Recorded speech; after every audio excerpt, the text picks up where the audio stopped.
sejak awal kasus korupsi PT Timah ini mencuat, nama Sandra Dewi tak henti-hentinya ramai diperbincangkan oleh halayak luas. Ya, semua itu terjadi lantaran keterlibatan sang suami, Harvey Muiz, yang menjadi salah satu tersangka dalam kasus penambangan liar PT Timah yang terjadi di Bangka Belitung tersebut.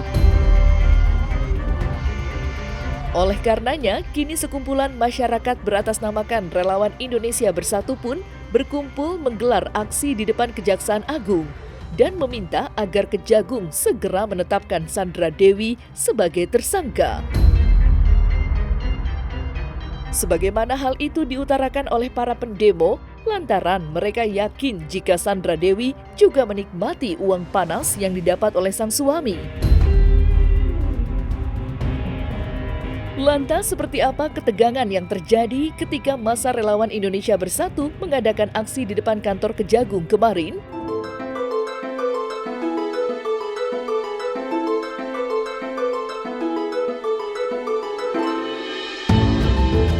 Teman-teman sekalian, memeriksa dan bahkan mentersangkakan Sandra Dewi, teman-teman sekalian. Sebab kenapa anggaran yang sangat fantasi yang sangat besar hari teman-teman sekalian merugikan negara, teman-teman sekalian. Teman-temanku sekalian sebesar hormati, kita tahu bersama Kejaksaan Agung perlu untuk kita apresiasi daripada satu penanganan yang sangat serius untuk apa?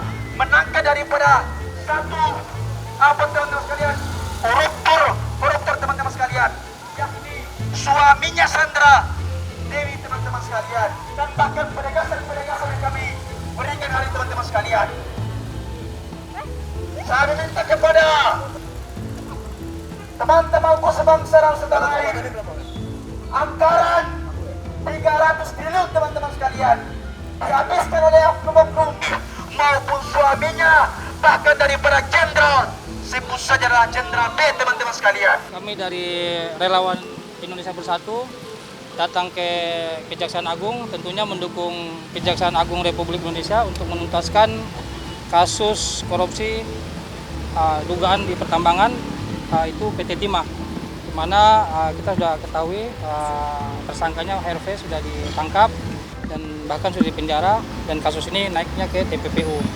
Namun kami saat ini mendesak juga pada Kejaksaan Agung karena sudah berulang kali Sandra Dewi dipanggil sama Kejaksaan untuk diperiksa.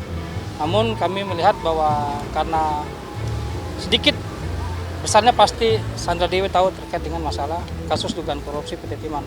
Ya, kita minta supaya Kejaksaan memproses kasus ini dan menaikkan statusnya Sandra Dewi untuk menjadi tersangka. Terlalu lama itu. Terlalu lama, yang kita punya keinginan dan aspirasi daripada masyarakat juga, keinginan masyarakat dan publik untuk segera Sandra Dewi ditetapkan sebagai tersangka. Dimanapun dia akan menikmati juga hasil-hasil kekayaan daripada korupsi suaminya. Nah, itu yang kita mendesak daripada Kejaksaan Agung hari ini, terutama ke Jampitsusnya. Ya, pertama kita duga namanya dia kan istri daripada Harvey Muiz, terus di mana gaya hidup hedon dia kan selalu ditunjukkan di beberapa publik kan gitu, sampai pernikahan dia kan begitu mewah kan sama Harvey. Ya masih dia nggak tahu ini kekayaan dari mana, kemewahan dari mana, ya kan? Dia kan masih nggak tahu ada suaminya melakukan aktivitas pertambangan yang ilegal selama ini, ya kan? Ini orang terdekat dia loh, istrinya gitu, yang tidur sama dia selama ini, ya kan? Secara logika berpikir kan, yang paling dekat istrinya, pasti dia nggak tahu kasus ini, ya kan? Makanya kita minta supaya Kejaksaan Agung tetapkanlah Sandra Dewi sebagai tersangka dan ungkap semua siapa-siapa yang terlibat, termasuk oknum aparat penegak hukum yang terlibat dalam hal ini. Kita minta juga kepada Kejaksaan Agung untuk memeriksa oknum-oknum aparat penegak hukum yang ikut juga terlibat dalam kasus korupsi PT Timah. Karena sampai saat ini belum ada salah satu pun oknum aparat yang dipanggil terkait dengan kasus PT Timah. Padahal kasus ini kan tambang ilegal di satu tempat, suatu wilayah hukum. Namun kenapa belum ada aparat atau oknum aparat penegak hukum yang dipanggil dalam kasus ini? Ya, terutama ada isu-isu yang melibatkan namanya Jenderal B. Ya, kita nggak tahu karena isu ini sudah santer di publik. Ya, kita minta Kejaksaan Agung pun harus serius. Jangan hanya Harvey Muiz saja yang ditangkap ataupun yang ditahan. Namun oknum-oknum aparat-aparat ya bila perlu Menteri SDM pun dipanggil itu dalam hal ini supaya semua terang benderang, semua dituntaskan sehingga tidak ada tebang pilih dalam persoalan penegakan hukum. Itu pertanda bahwa publik sudah muak gitu ya. Ini pertanda itu. Publik itu nggak mau tahu bahwa kinerja jaksa itu sebagai penyelidik seperti apa, sebagai penyidik seperti apa, sebagai penuntut seperti apa gitu. Masyarakat itu inginnya adalah ada kejahatan besar yang sudah dijustifikasi oleh aparatur penghitung kerugian negara yaitu BPKP dan angkanya bombastis.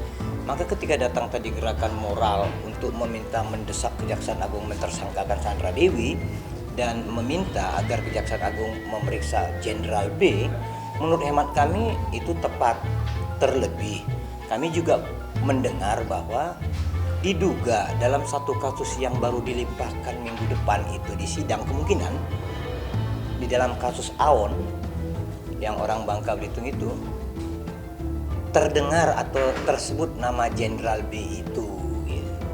Jadi apa yang diharapkan oleh masyarakat tadi itu menjadi benar, menjadi suatu fakta bahwa Kejaksaan Agung harus berpikir ulang untuk mempercepat proses-prosesnya. Tidak lagi berpikiran serba takut begitu, tetapi bukan kita mendorong Kejaksaan Agung untuk bekerja tanpa aturan, tidak. Ini kan kerja cepat tepat karena rakyat sudah bosan, muak gitu.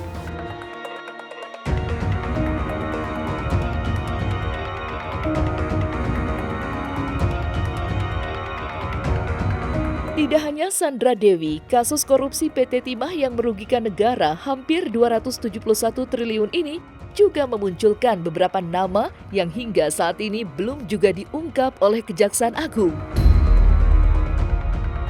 Namun, gerak-gerik para terduga pelaku agaknya sudah mulai terbaca oleh kalangan masyarakat, termasuk Iskandar Sitorus, selaku perwakilan Indonesia Audit Watch yang sudah sejak awal menduga adanya keterlibatan seorang jenderal berinisial B dalam kasus ini. Sebagaimana hal itu berani diungkap olehnya lantaran terdapat beberapa kejanggalan yang terjadi di sepanjang kasus ini.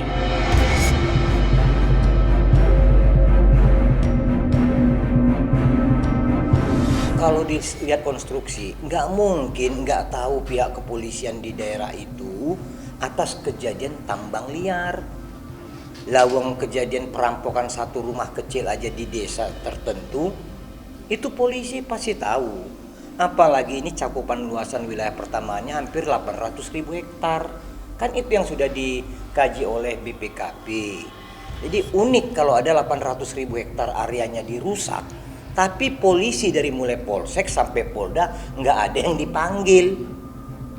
Itu aja logika sederhana. Terlebih kami sudah mensinyalir ada jenderal inisial B itu. Ada nanti kok di berita acara mereka itu. Kami yakin sangat ada. Karena apa? Salah satu jenderal itu yang mengorganisir termasuk salah satu pengusaha yang inisial T. Orang berpengaruh itu berpengaruh di lingkungan TNI dan berpengaruh di lingkungan polisi. Itulah yang menjadi korban pertama. Jadi kami yakin bahwa persoalan ini akan terbuka mungkin melalui fakta-fakta persidangan atau karena kejaksaan takut atau dalam tanda kutip segan untuk melakukan langkah-langkah mengingat belajar dari kasus oknum yang kemarin yang Densus 88 itu. Artinya pihak Kejaksaan Agung sebagai institusi juga jangan lemah lah, jangan mempertontonkan kelemahannya juga atau jangan-jangan nanti rakyat akan demo lagi mengatakan mereka berhitung atau melakukan langkah-langkah atau hitungan-hitungan politik ya di akhir pemerintahan Presiden Jokowi. Jangan-jangan berpikir ke arah situ nanti. Tadi fakta membuktikan rakyat sudah langsung menyebut nama untuk minta ditersangkakan. Itu rakyat loh. Mampu nggak Kejaksaan Agung ngembalin 10% saja? Nggak usah 10% deh, 5% aja. Mampu nggak? Dari mana logikanya? Kalau mereka tidak mempercepat kasus, tidak meluaskan siapa tersangka. Dari mana kepastian pengembalian tingkat kerugian negaranya?